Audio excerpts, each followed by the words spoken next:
Okay, mga naman, i-connect na natin din sa app. Ngayon, paandarin na natin. Let's go.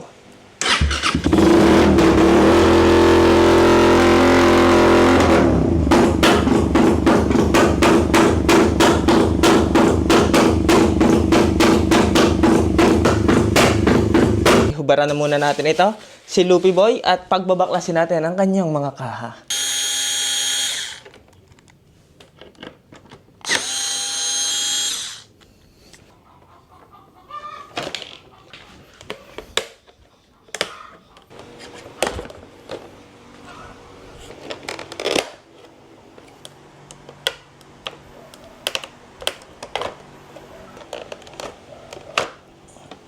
At ganun lang kabilis mga kainaman, nabaklas na natin ang ating mga kahakahan na iyan. At kaya naman natin binaklas na rin mga kainaman dahil nung mga nakaraan, napanood nyo nga, nagpalit tayo na rin mga alloy parts na rin ni Loopy Boy. Eh dahil nga tayo nagpalit ng mga alloy parts na yan, di kinailangan nating i-drain ng kanyang coolant. Eh di ngayon, wala rin coolant. Kaya ngayong araw mga kainaman, yun ang ating agenda. Lalagyan na natin ng coolant si Loopy Boy para ma-soundcheck na natin ito uli.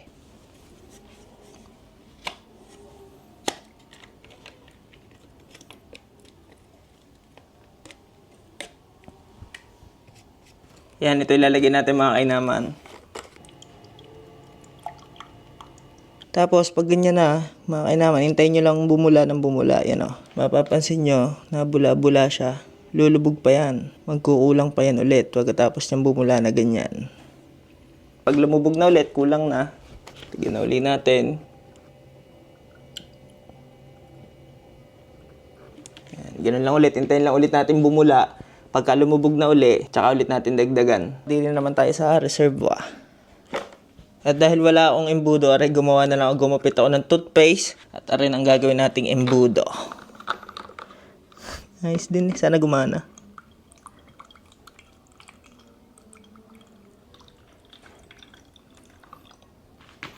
Tapos, pagka nga pala ikakabit to, yan, meron tayo ditong arrow.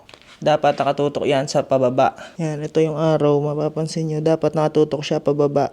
Ganun lang ka-basic. Yon, at dahil natapos na natin lagyan ng coolant si Loopy Boy. Ngayon, soundcheck na natin ito. Sana may gasolina pa siya.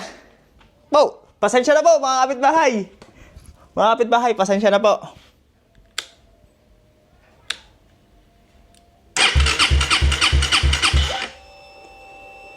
Oh no, wala yatang gas.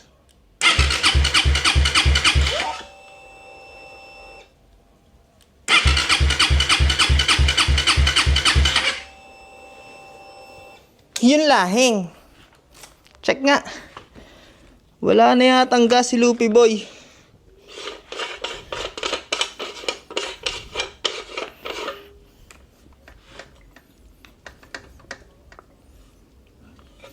Ay hadoy, aandar nga. Paano to aandar? Walang gas. Yun na, nakapagsali na tayo mga kainaman. Ngayon naman, ay i-connect natin ang application natin ng ating ECU at para marinig na uli natin kung namumutok uli si Loopy Boy. Tagal-tagal itong hindi napaandar at na gamit.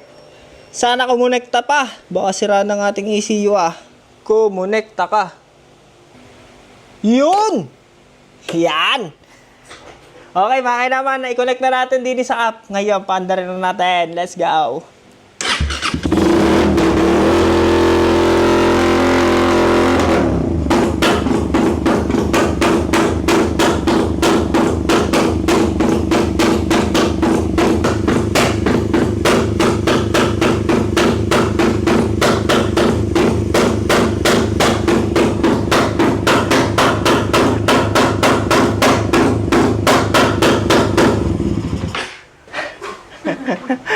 Yung mga kainaman, luha ako eh. Kainaman pa rin si Loopy Boy.